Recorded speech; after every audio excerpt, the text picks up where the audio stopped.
Jokowi banyak berbohong, indikasi problem kejiwaan. Faisal Asgaf.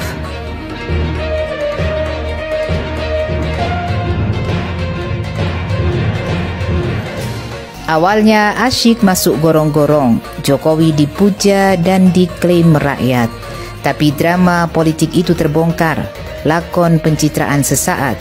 Di balik semua akrobat muncul agenda jahat, nepotisme. Jokowi dan kebohongan bersenyawa, ihwal bobroknya perilaku kekuasaan yang terus dipertanyakan. Kenapa Presiden getol melakukan kebohongan publik? Dari ihwal proyek mobil SMK hingga janji netralitas dan lain-lain. Pemimpin yang suka berbohong jelas sangat memprihatinkan. Kelak fakta-fakta kebohongan Jokowi menjadi koleksi terburuk dalam jejak bernegara. Sejarah paling kelam yang diwariskan pada generasi bangsa. Ihwal politik tipu-tipu Jokowi wajar memicu kegusaran publik. Ironinya dari satu kebohongan ke kebohongan berikutnya semakin menakutkan. DPR sebagai pengawas eksekutif pun tak berdaya melawan politik dusta.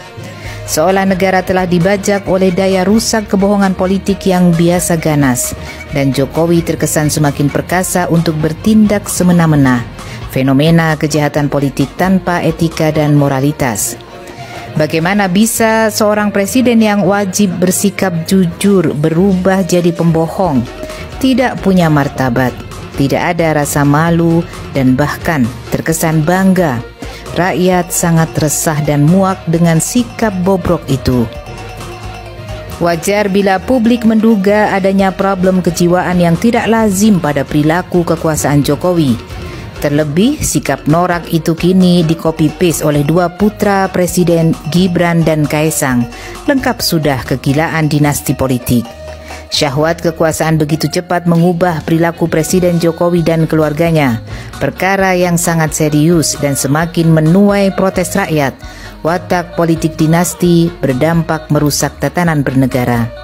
Rakyat tidak boleh berdiam diri, mesti bangkit dan melawan ketidakwarasan politik. Jangan biarkan negara yang bertujuan melayani hidup rakyat disandera oleh praktek dinasti politik. Kejahatan politik itu harus dihentikan. Kegilaan politik Jokowi hianati sumpah presiden. Pilpres kali ini lebih hiruk-pikuk dengan beberapa hal yang sangat spesifik yang berbeda dengan Pilpres 2014 dan Pilpres 2019. Ada pelanggaran etik yang dilakukan di Mahkamah Konstitusi, dilakukan di KPU, dan banyak lagi yang menyebabkan hiruk-pikuk itu. Nah, yang terutama mendapat perhatian yang sangat luas dan kemudian didalilkan oleh pemohon itu cawe-cawenya kepala negara, keberpihakan lembaga kepresidenan dan dukungan Presiden Joko Widodo dalam Pilpres. Nah, itu kemudian memunculkan beberapa hal. Satu, cawe-cawe yang sudah saya sebutkan tadi. Kemudian keterlibatan ASN, TNI, Polri yang tidak netral. Ya, ada sangkaan, dugaan PJ Gubernur, Bupati, Wali Kota yang PJ itu juga ikut bermain di situ. Ini sangkaan atau dugaan yang perlu dibuktikan di persidangan ini. Kemudian ada peran serta lurah kepala desa juga yang ikut cawe-cawe, ikut menggalang massa, dan kemudian bansos yang dianggap mempunyai korelasi dengan elektoral. Presiden pada waktu bagi-bagi bantuan sosial di depan istana, Presiden pada waktu keliling kemarin dipertanyakan oleh teman-teman dari pemohon 2. Presiden keliling ke berbagai daerah melakukan kunjungan-kunjungan daerah pas kebetulan itu di waktu kampanye, sehingga menimbulkan sakwa sangka dan saling curiga, saling fitnah di antara kita anak bangsa. Nah, itu menggunakan bansos apa, di mana, dari mana itu. Kemudian yang ketiga, saya membaca keterangannya Bapak Menko PMK. Di sini ada kata-kata begini: pelaksanaan tugas PMK dimaksudkan untuk memberikan dukungan pelaksanaan inisiatif dan pengendalian kebijakan berdasarkan agenda pembangunan nasional dan penugasan presiden. Apa sih yang dimaksud dengan penugasan presiden?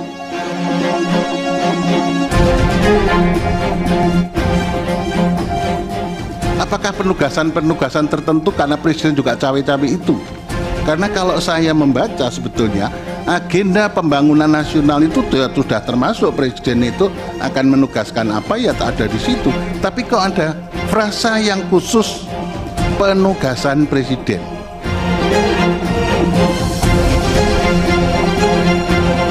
Ada agenda pembangunan nasional dan penugasan presiden. Ini kan seolah-olah ada frasa khusus. Presiden punya misi tertentu, visi tertentu untuk melaksanakan apa ini biasanya dilakukan.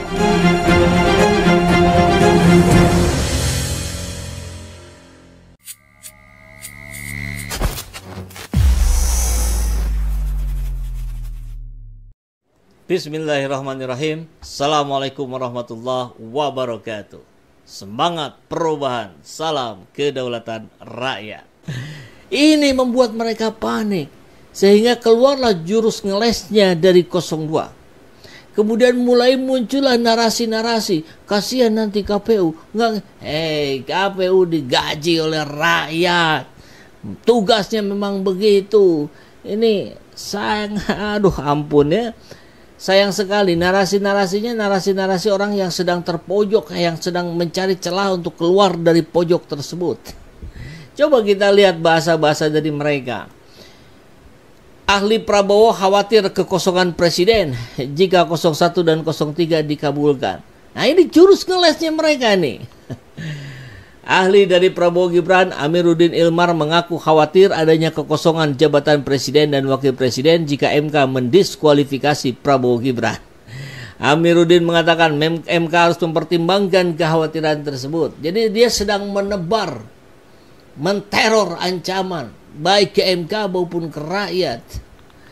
Kalau bicara kekosongan jabatan, mungkin menurut saya inilah yang belum pernah kita alami, yang mulia. Jadi kita belum pernah mengalami seperti juga saya ungkapkan dalam pandangan saya, kita belum pernah mengalami itu, kata Amir dalam sidang di kemarin ya. Nah inilah bahasa-bahasa yang kemudian berharap mereka bahwa MK kemudian khawatir nanti imbasnya akan begini begitu dan segala macam. Harusnya kan jangan berpikir imbas, tapi luruskan dulu prosesnya. Kan begitu. Luruskan dulu prosesnya, baru kemudian bicara tentang antisipasi, konsekuensi, efek samping, efek tengah dan seterusnya. Sehingga kemudian ini patut menjadi pertimbangan. Nah, bukan berarti dalam hal sesuatu, saya hanya menyampaikan ini pertimbangan saja. Jadi dia khawatir tapi tidak ingin ini dianggap sebagai sebuah kekhawatiran. Gitu ya. Amiruddin mengatakan MK untuk tidak menangani hal di luar kewenangannya. Padahal sudah ada presiden ketika hakim MK-nya progresif, ketika hakim MK-nya menyadari adanya fungsi MK ini bukan hanya sekedar sebagai mahkamah kalkulator, maka terutama ketika Mahfud MD menjadi ketua MK, ada yang dibatalkan, kemenangannya dibatalkan. Artinya sudah ada itu presidennya gitu. Bukan hal yang baru. Menurut MK perlu membuat batasan sesuai kewenangan. Amiruddin mengatakan keberatan proses pemilu seharusnya ditangani oleh Bawaslu, bukan MK. Ya gimana mau diselesaikan di Bawaslu? Bawaslunya nggak ambil apa-apa. Ketika digugat ini itu segala macam, sampaikan saja ke MK, sampaikan saja ke MK. Kan begitu. Bukan kita tidak memproses ke Bawaslu, kita proses. Tapi kan kong kali kong barangkali begitu, sama dengan cukong. Kong kali kong sama dengan cukong. Pembatasan demikian tentu saja pada akhirnya akan menutup kemungkinan bagi mahkamah sendiri untuk melakukan penilaian di luar kewenangan tersebut. Waduh. Dalam hal ini ahli tidak bisa membayangkan kerumitan dan kesulitan yang akan terjadi manakala mahkamah berpendirian dan berpendapat bahwa dia harus menilai setiap pelanggaran yang terjadi pada proses penyelenggaraan pemilu. Kalau begitu buat apa ada hakim, ada mahkamah konstitusi kalau dirasakan sulit? Ya enggak sulit lah. Selama semua dikerangkai oleh aturan yang benar, Tidak ada kesulitan. Kan aturan itu dibuat untuk menghindari kesulitan. Kalau sekarang masih berdalih kesulitan, ya ini mah cari celah, ini mah jurus ngelesnya 02 gitu. Kita tahu ya bahwa 01 dan 03 meminta adanya pemilu ulang dengan tanpa keikutsertaan Gibran dan Prabowo. Ini Bivitri Susanti menjawab, merespon ini dengan sangat keren. Coba kita lihat videonya ya. Saya ingin menekankan bahwa kita semuanya, termasuk teman-teman jurnalis, juga jangan terkunci oleh cywarnya para advokat di MK yang mulai mengatakan nggak mungkin KPU segera pemilu ulang. Kalau saya ya, kalau bicara keadilan substantif itu, janganlah kita dikerangkeng duluan oleh asumsi-asumsi. Kita bicara bukan 6 minggu, bukan 6 hari loh teman-teman, 6 bulan lagi kok, 20 Oktober. Nggak ada yang mau presiden diperpanjang, nggak ada. Tetap 20 Oktober kita akan melantik presiden baru. 6 bulan itu waktu yang cukup. Kalau saya baca dua permohonan itu, 01 maupun 03, yang masukin deadline tanggal tuh 24 Juni, yang 03, kalau 01 nggak masukin tanggal. Tapi jadi itu memungkinkan sekali. Jangan lupa ini cuma pilpres pemilunya, nggak pileg lagi. Daftar pemilih udah ada. Nah jadi bayangkan ini memang nggak akan serumit bikin dari nol. Tapi ini udah setengah, mungkin sepertiga jalan tinggal gitu. Jadi jangan kita mikirnya udah langsung kasihan KPU nggak sanggup. Ya jangan dikasihani, KPU itu tugasnya memang itu. Jangan dikunci oleh asumsi-asumsi bahwa nggak mungkin ada pemilu ulang. Kemudian kita jadi menyingkirkan keadilan substantif bahwa ini pemilu terburuk dalam sejarah Indonesia. Keadilan substantif, saya kira ini yang harus kemudian kita garis bawahi. Keadilan substantif ini yang harus diperjuangkan, kemudian ditujukan oleh Hakim MK. Tapi kalau narasi-narasi, asumsi-asumsi yang ditebar oleh pihak 02, ya itulah senjata mereka. Mereka nggak punya senjata lain. Selain kemudian upaya-upaya untuk menggagalkan adanya pemilu ulang. Ya karena dianggap merugikan mereka. Karena jelas, sudah habis berapa katanya, 500 triliunan. Presiden pemimpin pilpres termahal ini di dunia. Barangkali bisa dikatakan begitu nih. Dan kita ingat bagaimana komposisi Hakim MK sebetulnya menguntungkan 01 dan 03. Sebetulnya ya, kalau kemudian mereka lurus, tidak terkooptasi, tidak bisa disuap dengan 100-200 miliar per Hakim MK.